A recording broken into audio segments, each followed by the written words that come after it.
আসসালামু আলাইকুম ম্যাডাম। ওয়ালাইকুম আসসালাম। ম্যাডামকে পরিচিত মনে হচ্ছে, কোথায় থাকেন? আমি তো মধ্যপাড়া থাকি। ও আচ্ছা, মধ্যবাড্ডা। জি। আরে আমিও তো মধ্যবাড্ডা থাকি। আচ্ছা, তাই নাকি? জি। আচ্ছা, আপনি মধ্যবাড্ডা কত নম্বর রোডে?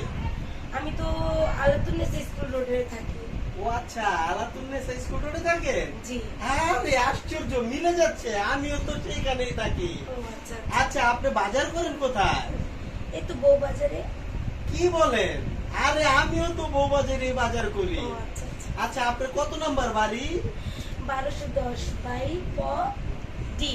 আশ্চর্য, আমি তো ভাবতে অবাক, আমিও তো 1210 প বাই ডি তেই থাকি। মাই গড। আচ্ছা, আপনি কোন প্ল্যানে থাকেন? আমি দ্বিতীয় তলায় থাকি। আশ্চর্য, আমিও তো দ্বিতীয় তলাতে থাকি। ওহো। আচ্ছা, দ্বিতীয় তলা কোন সাইড, কত নম্বর প্ল্যানে থাকেন? দুইটা ইউনিট না, সিঁড়ি দিয়ে উঠতে হাতের ডানটায়। ও আল্লাহ, আমিও তো দুইটা ইউনিটের সিঁড়িতে উঠতে ডাইন সাইডে থাকি।